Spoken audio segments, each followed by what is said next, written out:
साथियों नमस्कार, आप देख रहे हैं ग्रामीण न्यूज यूपी। मैं हूं राम प्रसाद भारती। इस समय पहुंचे हैं सुहलदेव स्वाभिमान पार्टी के राष्ट्रीय अध्यक्ष माननीय भैया महेंद्र राजभर जी के घर। लोग कल की आपको बता दें, एक दिन पहले की बात, जब मतगणना 8:30 बजे से जब शुरू हुआ तो वहां आपके मेहनत का फायदा, आपके मेहनत का एक ठो वादा, आपके मेहनत का एक ठो पौधान 8 बजे से 4 बजे तक दिखता रहा। यानी सुधाकर सिंह और इनके समर्थन द्वारा 8 बजे से 4 बजे तक बढ़त समाजवादी पार्टी की जीत के तरफ निरंतर रहा। लोगों में उत्साह रहा, लोगों में गर्दा रहा, लोगों में जय जयकार रहा। अब इनसे बात करेंगे कि इसका जीत का जो ऐतिहासिक जीत हुआ है उसका श्रेय आप किसको दे रहे हैं और किसको धन्यवाद बोल रहे हैं सर जी? सबसे पहले तो आपके चैनल पर जितने दर्शक जुड़े हुए हैं उन दर्शकों को मैं धन्यवाद देता हूं। दर्शकों के साथ साथ आपका भी धन्यवाद कर रहा हूं। जो ये जीत हुआ है नेताजी, इसका श्रेय किसको मानते हैं? जीत के लिए घोसी विधानसभा का जो उपचुनाव हुआ है, घोसी विधानसभा के उपचुनाव के जीत के लिए रहा सवाल आपका, तो सबसे पहले तो घोसी की जनता को मैं बहुत बहुत धन्यवाद और बधाई देता हूं कि घोसी की जनता, घोसी की आबरू को लोगों ने बचाया। इसके लिए घोसी के मतदाता को, घोसी के आवाम को बहुत बहुत धन्यवाद और बधाई देना चाहता हूं।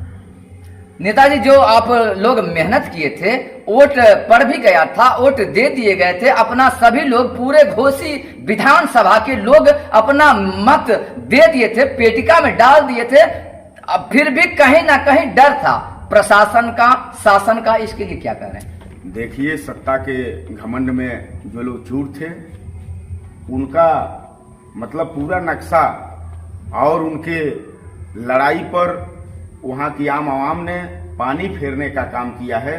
हम तो आप लोगों के चैनल पर आकर के शुरू से इस बात को कह रहा हूं कि ठगों से जब तक आप सावधान नहीं होंगे तब तक आपके बेटी और बेटा को न तो हक मिल सकता है, न तो अधिकार मिल सकता है, न तो हिस्सा मिल सकता है। अच्छा, वह एक आप सुहलदेव भारतीय समाज पार्टी के ओम प्रकाश माननी जी, आप लोगों पर बड़ा अजब और गजब की बातें करते थे। अब उनकी दशा और दिशा किस तरह गई होगी, आप बताएंगे लोगों को? देखिए, हम आपको बतावें, घोसी का मतदाता इस बात को प्रूफ कर दिया है, जो पूरे 12 से 13 दिन पूरे घोसी विधानसभा में घूम करके उन्होंने कैंपेनिंग करने का काम किया है और दावे के साथ वो कहते थे कि यहाँ कम से कम लाखों के वोट से जो दारा जीतेंगे। अब तो दूध का दूध और पानी का पानी हो गया है ना। अच्छा नेताजी, वह कहते थे कि हम ये राजभर भाइयों का मैं मसीहा हूँ, राजभर भाइयों के लिए लड़ा हूँ, राजभर भाइयों के लिए कटा हूँ, राजभर भाइयों के हक की बात की है। फिर भी आप भी तो राजभर भाई हैं। अब इसके बारे में बताइए कि आप 20 हैं या वो 20 हैं? मैं आपको बताना चाहता हूं, आपके चैनल पर जितने दर्शक लगे हुए हैं उन दर्शकों तक इस बात की जानकारी देना चाहता हूं। हम ही अकेले नहीं हैं। हमारे जैसे डॉक्टर बलराज राजभर जी हैं, अरविंद राजभर जी हैं, अर्जुन राजभर जी हैं, राम दुलारे राजभर जी हैं, जीतू राजभर जी हैं। हम सारे लोग सुहेलदेव भारतीय समाज पार्टी से एक झटके में हटे इस नाते कि ओम प्रकाश राजभर सुहेलदेव भारतीय समाज पार्टी बना करके समाज के लिए जो आवाज बुलंद करने का काम किया करते थे, हम कार्यकर्ताओं के दम पर, हम कार्यकर्ता गांव में लोगों को कैडर पढ़ा करके पार्टी का नीति और सिद्धांत बता करके जब भीड़ इकट्ठा करते थे तो भाषण देते थे, आते थे, ललकारते थे, ठीक ना। ललकारने के बाद ये भी कहा करते थे कि इस देश में हम हैं तो हमारे भी बेटी और बेटा को हिस्सा मिलना चाहिए। जब 22 में गठबंधन हुआ समाजवादी पार्टी और भारतीय समाज पार्टी का, तो 17 सीट माननीय अखिलेश यादव जी ने इनको दिया। 17 सीट इनको दिया और देने के बाद माननीय अखिलेश यादव जी ने इनसे कहने का काम किया कि ओम प्रकाश राजभर, आपका समाज बहुत कमजोर है, बहुत गरीब समाज है, भर दिन मजदूरी करता है, शाम को खाता है, सोता है, अगला दिन जब उठता है सुबह तो कुआं खोदता है, तब परिवार को पानी पिलाता है, ठीक ना। परिवार को पानी पिला करके किसी भी तरह से अपने परिवार को जिलाने का गरीब काम करता है। तो 17 सीट इनको अखिलेश यादव गठबंधन में दिए, हिस्सा तो इनको मिला और वो हिस्सा ओम प्रकाश राजभर के घर चला गया। बाप बेटा तक सीमित रह गए ओम प्रकाश राजभर। यानी 22 के चुनाव में इस बात को ओम प्रकाश राजभर ने प्रदर्शित कर दिया कि पार्टी हम समाज के लोगों के लिए नहीं बनाया हूं, अपने बेटा और बेटी को हक और हिस्सा दिलाने के लिए, खास तौर से अपने दोनों बेटाओं को सत्ता में पहुंचाने के लिए हमने सुहेलदेव भारतीय समाज पार्टी बनाया है। नहीं, अगर इस तरह का नहीं होता तो 17 सीट इनको मिला था। मैं तो कह रहा हूं, पूरा समाज का एक एक नौजवान इनसे पूछ रहा है कि 17 सीट पाए, मऊ जनपद में भी 1 सीट आप पाए थे, क्यों अब्बास अंसारी को आपने दे दिया? बलिया में 2 सीट पाए थे, 1 सीट पर हंसूराम को क्यों आपने दे दिया? 1 सीट पर महेंद्र चौहान को आपने क्यों दे दिया? देवरिया में 1 सीट पाए थे, सलेमपुर विधानसभा, आपने मनबोध राम को क्यों टिकट दे दिया? कुशीनगर में 2 सीट आप पाए थे, खड्डा और रामकोला। रामकोला में पुनवासी देहाती को आपने क्यों टिकट दे दिया? खड्डा में आपने अशोक चौहान को क्यों टिकट दे दिया? महाराजगंज जनपद में आप 1 सीट पाए थे, गीता रत्ना पासवान को आपने क्यों टिकट दे दिया?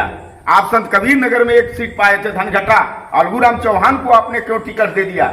आप जनपद बस्ती में पाए थे 1 सीट, महादेवा, दूधराम को आपने क्यों टिकट दे दिया? आप सिद्धार्थ नगर जनपद में सोहरतगढ़ विधानसभा पाए थे, आपने प्रेमचंद कश्यप को क्यों टिकट दिया?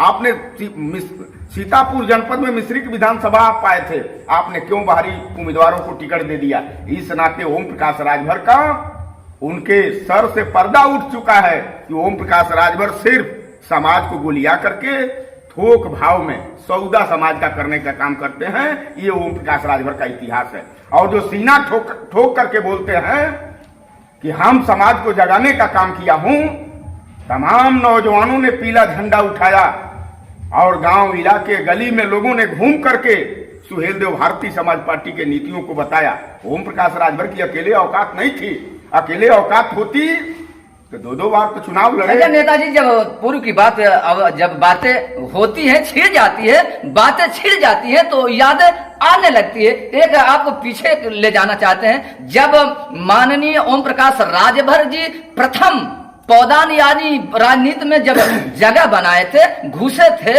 आए थे, तो आपको लोग बताते हैं कि यही महेंद्र राजभर जी हैं जो अपने घर खाना खिलाए थे। ऐसे रतनपुरा ब्लॉक में उनको स्थान देने का काम किए थे। आप बताएंगे स्वयं? अकेले महेंद्र राजभर कुछ नहीं किया, पूरे समाज के नौजवानों ने, पूरे समाज के बुजुर्गों ने, माँ बहनों ने इनका पीला झंडा उठा करके जगह जगह इनको भोजन करा करके लोगों ने उस हैसियत में पहुंचाया। तब आज लोगों का सौदा कर रहे हैं ओम प्रकाश राजभर। ओम प्रकाश राजभर के पांव तले उनकी जमीन खसक चुकी है। अभी जीता जागता हुआ उदाहरण घोसी के उपचुनाव में जनता ने बताने का इनको काम किया है कि तुम सौदेबाज हो, तुम बेचने वाले हो, तुम्हारे दम पर समाज का हित नहीं हो सकता। हाँ, ये हित आप कर सकते हो कि अपने बेटा को सांसद बना सकते हो, अपने बेटा को मंत्री बना सकते हो, आप मंत्री बन सकते हो। अब ये तुम्हारी कुवत रहा। अब नेताजी वह कहाँ बन रहे हैं? अब तो अब घोसी की जनता ने बता दी, आने वाले समय में लोग सब जो नहीं जानते हैं वो भी जान जाएंगे कि अब हाल क्या होगा, फिर वह कैसे मंत्री बने। देखिए, समाज इन लोगों का, मतलब जो इन लोगों की लड़ाई थी, समाज जान चुका है, इनका भी जान चुका है और दारा भाई का भी जान चुका है। इसी नाते दारा को पहले लोगों ने घर भेज दिया, अब बचे हैं ओम प्रकाश राजभर, इनको भी घर जाना है। अगर घर नहीं जाना हो, सीना ठोकते हैं ना आप लोग। नेताजी लोगवा कहता ना कि अब तक कहली जा दारा जी के, अब ओम प्रकाश जी का बारी बा। मैं तो कह रहा हूँ, सीना ठोक करके ओम प्रकाश राजभर जी कहते हैं ना। अभी चलें जहूराबाद आ जाए, आजमाइश हो जाएगी ओम प्रकाश राजभर का कि ताकत में ओम प्रकाश राजभर है। वहाँ तो उनका घर है, वो कह रहे हैं कि मेरा इधर इलाका है, मैं इलाके अपने घर का, अपने इलाका का शेर हूँ। फिर आप लोग शेर को कैसे? इलाका छोड़ दीजिए महाराज, जहाँ से वो दूसरी बार एमएलए हैं, विधायक हैं। जी। मैं आपके चैनल पर कह रहा हूँ, जितने दर्शक देख रहे हैं, हर दर्शकों तक इस बात की जानकारी पहुँचाना चाहता हूँ। आ जाए जहूराबाद, असली बाप के लाल हो तो जहूराबाद इस्तीफा दे करके आ जाए, दारा के जैसा। पता चल जाएगा। दूध का दूध और पानी का पानी हो जाएगा। जितना उछड़ते हैं अंदर से सब खोखला हो चुका है। ओम प्रकाश राजभर के पास अब कुछ रह नहीं गया है। हाँ, ये जरूर है कि योगी मोदी अमित शाह को भंवाट करके सरकार में मंत्रिमंडल में हो जाए, वो अलग विषय है। नहीं तो मैं आपके चैनल के माध्यम से कहना चाहता हूं, पिछली सरकार में जब 18 महीना ये व्यक्ति मंत्रिमंडल में रहा, 25,000 इसके विभाग में वैकेंसी थी। ये आदमी बता दे कि समाज के कम से कम 10 नौजवानों को इसने किया। अच्छा नेताजी, वो दल बदलने का काम करते हैं। हो सकता है कहीं से गूढ़ा गणित लगा करके फिर आपके शरण में आ जाएं, कहें कि महेंद्र भैया आप शायद रिश्तेदार भी हैं का नेताजी? ऐसा कहीं कोई बात नहीं है। समाज के वो भी हैं, अच्छा। उनके समाज का मैं भी हूँ। कहीं से कोई हमारा उनका रिश्ता नहीं है। अगर वो आ जाते हैं आपके शरण में और कह देते हैं कि महेंद्र भैया मुझे अब ले लीजिए, मेरी गलतियों को, मैंने अपनी गलतियों को स्वीकार कर लिया, फिर क्या करेंगे? हम थूक करके चाटने वाले नहीं ना। थूक करके चाटने का ठीका ओम प्रकाश राजभर को दिया। वो थूकते हैं, चाटते भी हैं। हम थूक करके चाटने वाला इंसान नहीं हूँ।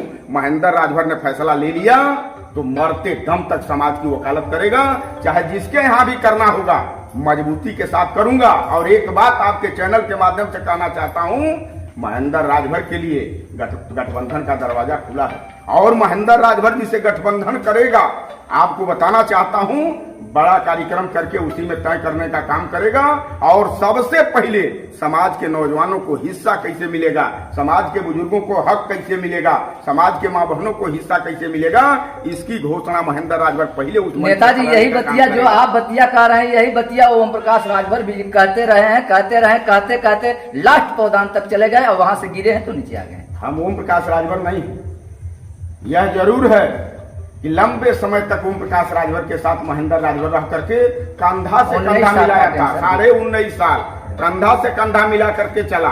और महेंद्र राजभर की जब ताकत बढ़ रही थी तो ओम प्रकाश राजभर से नहीं बर्दाश्त हो रहा था। उनको ये लग रहा था कि इसकी ताकत बहुत अपरंपार। अच्छा नेताजी, वो ये डिबेट में एक दिन मैंने इंटरव्यू लिया था, उन्होंने कहा था कि महेंद्र राजभर की बात कर रहे हैं, महेंद्र राजभर जी मेरे ही खाए हैं, मेरा ही लिए हैं, मेरे दिए हुए, और उनके घर जो दिखता होगा वह मेरा दिया हुआ है। 19 वर्ष तक मेरे यहाँ रहे हैं, मेरे यहाँ से ले गए हैं कुछ तो वहाँ दिखाते होंगे। आपको पार्टी 2002 में न बनी।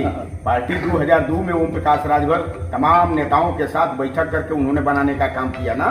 मैं कहना चाहता हूँ आपके चैनल के माध्यम से ओम प्रकाश राजभर और उनके समर्थकों तक इस बात का जानकारी देना चाहता हूं, असल बाप के औलाद लोग हैं तो 2002 के पहले ओम प्रकाश राजभर अपना तमाम एजेंसी उनके पास है, तमाम एजेंसी सरकारी उनके पास है। महेंद्र राजभर का भी जांच करा लें और ओम प्रकाश राजभर अपना भी जांच करा लें। 1 इंच कहीं से महेंद्र राजभर उनसे कमजोर रहा हो 2002 के पहले तो राजनीति करना छोड़ दूंगा, चल करके उनकी गुलामी करूंगा।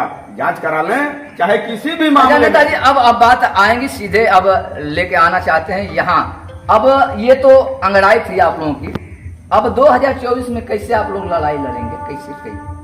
2024 में एनडीए गठबंधन उत्तर प्रदेश और देश से साफ होने जा रहा है। ये केवल ओम प्रकाश राजभर के चलते, जान लीजिए। ये दोनों नेताओं का कोई राजनीति में अस्तित्व नहीं है। चाहे ओम प्रकाश राजभर हो चाहे दारा चौहान हो, दोनों नेताओं का राजनीति में कोई अस्तर नहीं रहा।